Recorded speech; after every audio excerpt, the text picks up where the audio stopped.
Okay, today we're going to talk about the periodic table and periodic trends. I'm going to rely on the fact that you can read, so read these bits of information. All right, they're just places on the periodic table, the names of which you must know. Moving on. All right, so I don't know why no one has thought of this before. What's in the electron cloud? Electrons. And they have what charge? Negative. Why are they hanging around together? What should they be doing? They're They should be repelling each other, but they're not totally repelling each other. They're spinning. One of the reasons is because they have a velocity. That is absolutely true. Another reason is because they have opposite spins. Now, in a many electron atom, okay, let's recall that here is the nucleus, and this is the first energy level that has what sublevel in it? S. That has an S spherical that holds 2 electrons. Okay, and then the second one has an S, and it has 3p, and so it holds a total of how many electrons? 8. And so if I were going to do this and only show, okay, you get what I'm doing there? All right. So you need to know this, that the electrons in a multi-electron atom are very much attracted to the nucleus. In fact, in this neutral atom, which would be neon, there are 10 protons in the nucleus. These 2 electrons are feeling a huge pull from the 10 positive charges here. These 8 are also feeling a pull from the nucleus. So, what I would like you to know is the nucleus is pulling in the electrons. The electrons in a level are repelling each other. Now I want to talk to you about a term known as shielding. Okay. First of all, you know what valence electrons are? Yes. The electrons at the outer slate. Okay, so in this particular atom, how many valence electrons are there? 8. How many total electrons are there? 10. That's correct. Now, these 2 are called core electrons. Anything that is not a valence electron is a core electron. Should you write that down? Yes. Yes.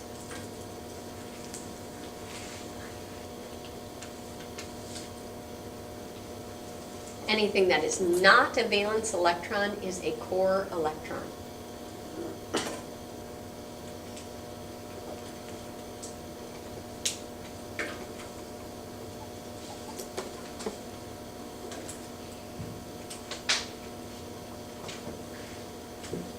Okay, can I get back to this now? Yes. These 10 positive protons are acting like a tractor beam, attracting the electrons in the neon. These 2 are blocking the attraction of the nucleus from these 8. Do you get what I mean? They're actually standing in the way. They reduce the attraction towards the nucleus. They shield the valence electrons from the tractor beam of the nucleus. So instead of feeling the full charge of the nucleus, they have something called an effective nuclear charge. That is the net positive charge that's experienced by these electrons because of the shielding properties of the core electrons. Too big a word? No. Okay, good. All right. You are going to talk about the effective nuclear charge that electrons feel, and you're going to use this anytime you can, because the people at the AP company who developed the test really like to hear kids talk about effective nuclear charge. It's otherwise known as ZEF. Z is the variable given to it, and EFF, is effective nuclear charge. The effective nuclear charge. Use the what? Energy? What? Use the what? Effective nuclear charge, ZEF. The effective nuclear charge is the number of protons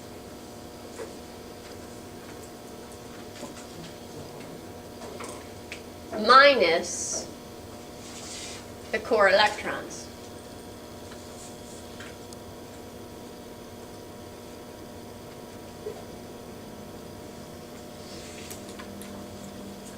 ZEF is telling you the charge felt by the outermost or valence electrons. So far, so good? And actually, it's not really difficult to do. Let's take sodium, for example. The effective nuclear charge for sodium. Everybody find sodium on the periodic table. Got it? Found it. If I were to diagram sodium, there would be 11 positives in the nucleus. Energy level 1 would have 2. Energy level 2 would have how many? 8. And energy level 3 would have 1. This is valence. These are core. The effective nuclear charge experienced by the valence electron in a neutral atom of sodium is 11 protons minus 10 core electrons is 1. Okay? Moving along, that same period, see it? We're going to talk about sulfur. Sulfur has how many electrons? How many protons? 16. There are 16 positive charges right here. It has 16 electrons as well, doesn't it? It has 2 in the first energy level, it has 8 in the second energy level, and it has how many in the third? 2 and 4. Doesn't it 4? 6. Okay. Now, what is the effective nuclear charge here? Plus 6. Okay. Now, which one is feeling, which set of valence electrons is feeling a stronger tug towards the nucleus? Those in sodium or those in sulfur? Sulfur. Sulfur's valence electrons are being held more closely than sodium's. Okay, does this just make all sorts of sense? When bonding, what does sodium want to do? It wants to get rid of this because its effective nuclear charge is so small. Sulfur, on the other hand, has an effective nuclear charge of plus 6. It wants to hold on to its valence electrons. Not only that, it's finding others. It's recruiting others. Somebody, please figure out what the effective nuclear charge for argon is. 0. Because it doesn't, oh wait, no, it's all 8. all 8. 8. Now, argon has an effective nuclear charge, ZEF, of plus 8. Isn't it, because, wait, isn't it positive 10, because there, it has 8 valence electrons at the outside, so then it would have 10 core? It still has 10 core. It's plus, okay, here we go. Let's do argon. Argon has how many protons in its core? 18. Okay, and, Got it. right, got it. It still has 2 to 8. It's not the number of core electrons. No, it's the number of valence electrons. It's being shielded by the same number of core electrons all the way across the period. So then, So you are making a couple of observations. Name one observation that you've made. the 8 is the Zeph is maximum the valence number of valence electrons. electrons. Zeph, the highest value of Zeph is +8, and that belongs to the noble gases. Noble gases. As you go across the period, what happens to the effective nuclear charge? Why does it increase? Because they have more valence electrons. There are more protons or positive charges as you grow across the period, while the number of core electrons stays the same. Yes? Is the Zeph always going to be equal to number of valence electrons? That's the other very nice observation you're going to make. And this is way, way babyish. In real life, this is a nice guideline for you. There's lots of really wicked math going on here. But for our purposes, this works really well. Okay.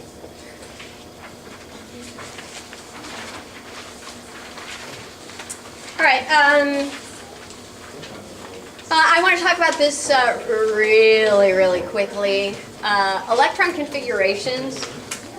As more and more research is done, more and more atoms have oddball electron configurations.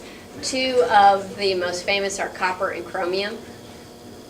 Instead of being, this is a noble gas configuration, 3D9 4s2. Okay, this is in order of filling, in order of energy level. We would write copper the way I told you yesterday, this way, 4s2, 3D9. That is in order of filling. Everybody with me so far? Okay. What ends up happening is, to balance things out, one of the 4s electrons hops over to the 3D and makes it 4s 1 3d10. So that's having at like one orbital, so not completely filled. Yeah. Okay. So, and chromium does the same thing. Moving on. Now, the money part of today's lecture is you being able to talk intelligently about the most important periodic trend on the table, and that's ionization energy. We will be talking about atomic radius, we'll be talking about metallic, non-metallic character, we'll be talking about electron affinity. But by far, the most important thing that we're going to talk about is ionization energy. If you were a highlighting type of person, this is what you'd be highlighting. Ionization energy is defined as the energy required to remove an electron from an atom. Here are some facts for you. Okay, the first ionization energy is the energy required to remove the first electron from an atom. There can be successive electrons pulled away. Ionization energy always increases for the second or third electron that you try to take from an atom. A high value of ionization energy shows a high attraction between the electron and its nucleus. Right this moment in time, now that you are conversant in effective nuclear charge, leaving out the noble gases, what group would have the highest ionization energy? What? The halogens. Why? They just need one more. The thing about it is they have a high attraction of their outermost electrons for the nucleus. Okay. All right. So the size of the attraction depends on a couple of things. The charge on the nucleus. The more protons that you have in the nucleus, the more positively charged the nucleus, the more strongly electrons are attracted to it. The distance of the electron from the nucleus. Remember, as you increase the value of the principal quantum number, otherwise known as N, otherwise known as the energy level, the higher the energy level, the farther away it is from the nucleus. It's hard for the nucleus to attract an electron that's way far away. The number of electrons between the outer electrons in the nucleus, what is this called? The core electrons, and it's a function of shielding. Okay, now let's look at the electron configuration for sodium. 1s2, 2s2, 2p6, 3s1. Okay, where are the valence electrons in this electron configuration? 3s1. All of these electrons are 4 electrons. Okay. All right. The energy required to take the first electron from sodium is 496 kilojoules. The energy and so it would be written this way: the ionization energy, taking a neutral atom, taking away one of its electrons, leaving sodium as a +1 charge. The amount of energy you need is 496 kilojoules. So when that happens, you now have sodium that is a +1 ion. The second ionization energy increases hugely to 4,560 kilojoules. Why do you think that's so?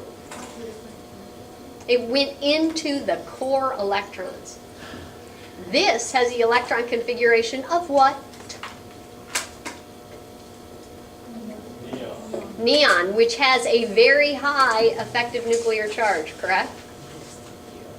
So it's holding on, the ion of sodium is holding on to its electrons very tightly now. It has noble gas configuration.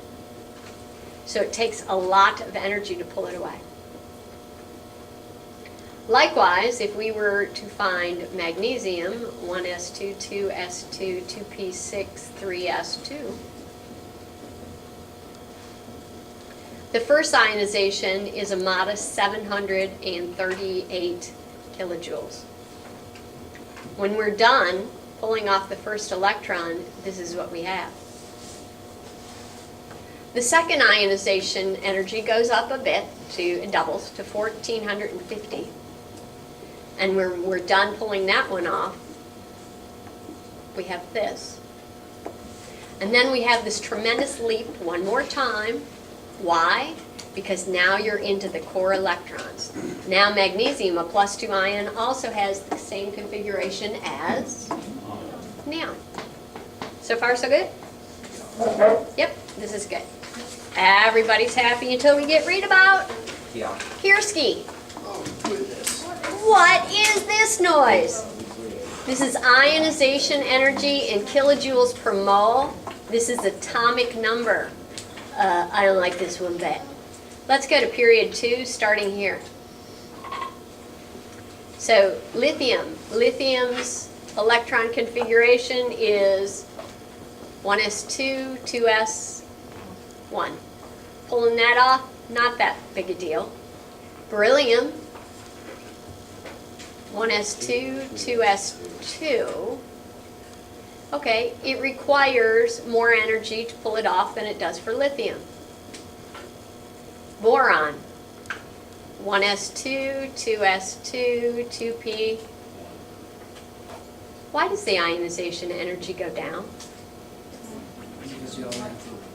You got this Lone Ranger in the 3p orbitals. It's pretty easy to pluck it off. So, as we go across to carbon, 1s2, 2s2, 2p2, I can see where carbon would require more energy. Then nitrogen, 1s2, 2s2, 2p3. We now have one electron in all 3p orbitals. Are you surprised that oxygen, 1s2, 2s2, 2p4, the first time we have shared p orbitals? So if we're just looking at the 2p orbitals of oxygen, we have this. This guy is telling anybody who wants this guy, come and get it. Yep, because Wait, you why hate are your the other brother two- and you want the room to yourself. Why are the other two spinning up? By convention, they always do up first, down second. So then we get to neon, which doesn't surprise us, going by fluorine, to neon, which has the highest ionization energy. Okay, so here are some observations for you. The ionization energy increases for successive electrons pulled from the atom.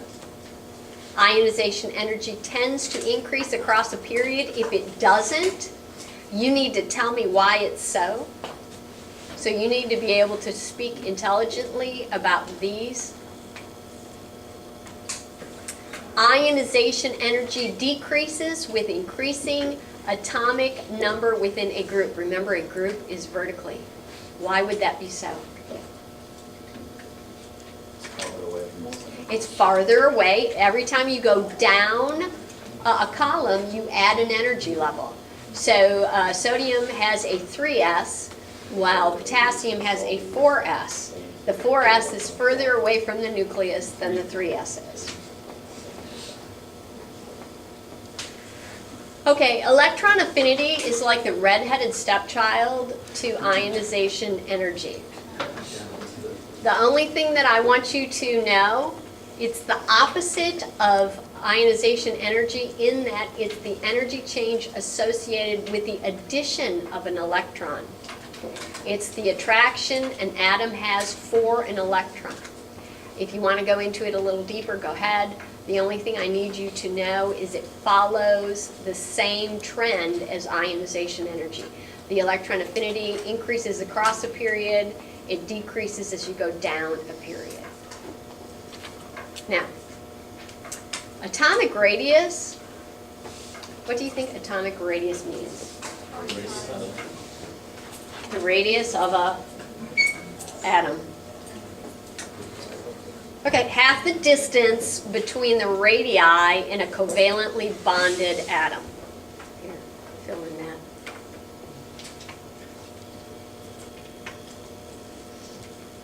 The radius decreases across a period. Can we look again at period 3? Okay, and we're talking about, here we go, 1s2, 2s2, 2p, oops, got carried away. Oh, no I didn't, 2p6, 3s1. There is sodium, yes? What's the effective nuclear charge for sodium? Zep equals 1. Now that sulfur, the Zep for sulfur is 6. Which one is feeling a bigger pull towards the nucleus? Sodium or sulfur? So which one's bigger? Sodium is bigger. Sulfur is smaller because it's being attracted to the nucleus and actually pulled in with a stronger pull, tractor beam, than sodium is. For that reason, the atomic radius decreases across a period, because as you go across a period, the atoms feel an increased effective nuclear charge. The radius increases down a group because you're adding a principal quantum level. What is another way to say principal quantum level? N shell energy level. Okay, an atomic radii, what I'm going to be asking you to do is nothing more than compare a neutral atom to its ion.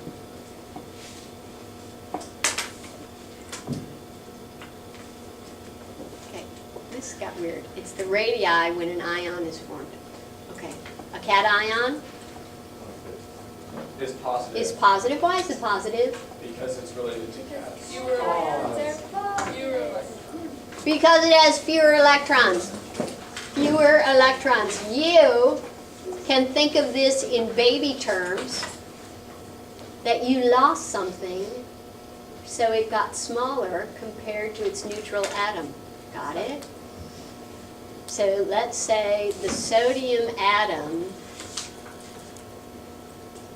went on a diet and got rid of an electron. It lost a size, get it? Uh-huh. Uh-huh. An anion has done what?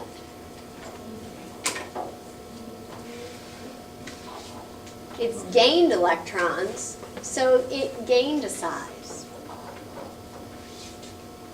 It expands. Okay, now, in real life, you need to think about this in terms of what's really happening. And when a cation loses an electron, what's happening then is now you have 11 positives being attracted to 10 negatives. So the effective nuclear charge is greater, so it gets smaller. Sulfur has 16 protons. Now it has 18 electrons.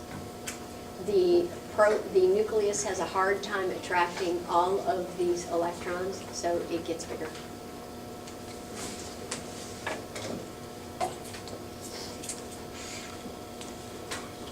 Okay, last trend, I think, yep.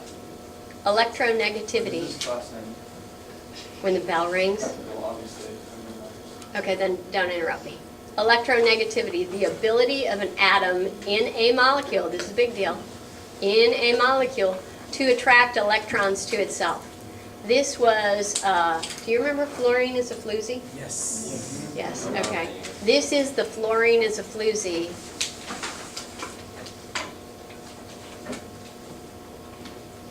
Example. All right, fluorine is the most electronegative and francium is the least electronegative. What we're saying is if you have hydrogen and fluorine in a molecule bonded together, that fluorine will try to take the shared electron.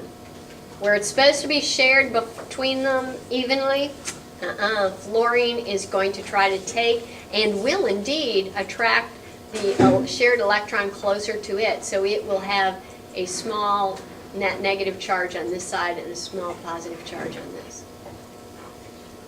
Okay, now why is fluorine the most electronegative? It has the highest Zeph. What is the Zeph for fluorine?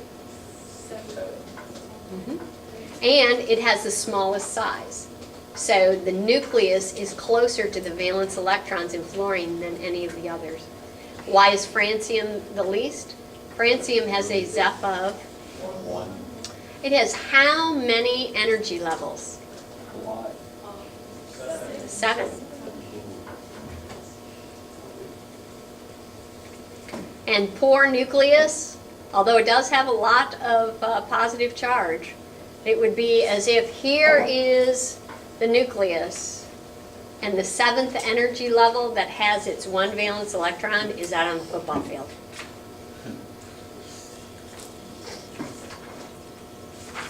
Okay, ladies and gentlemen, do these.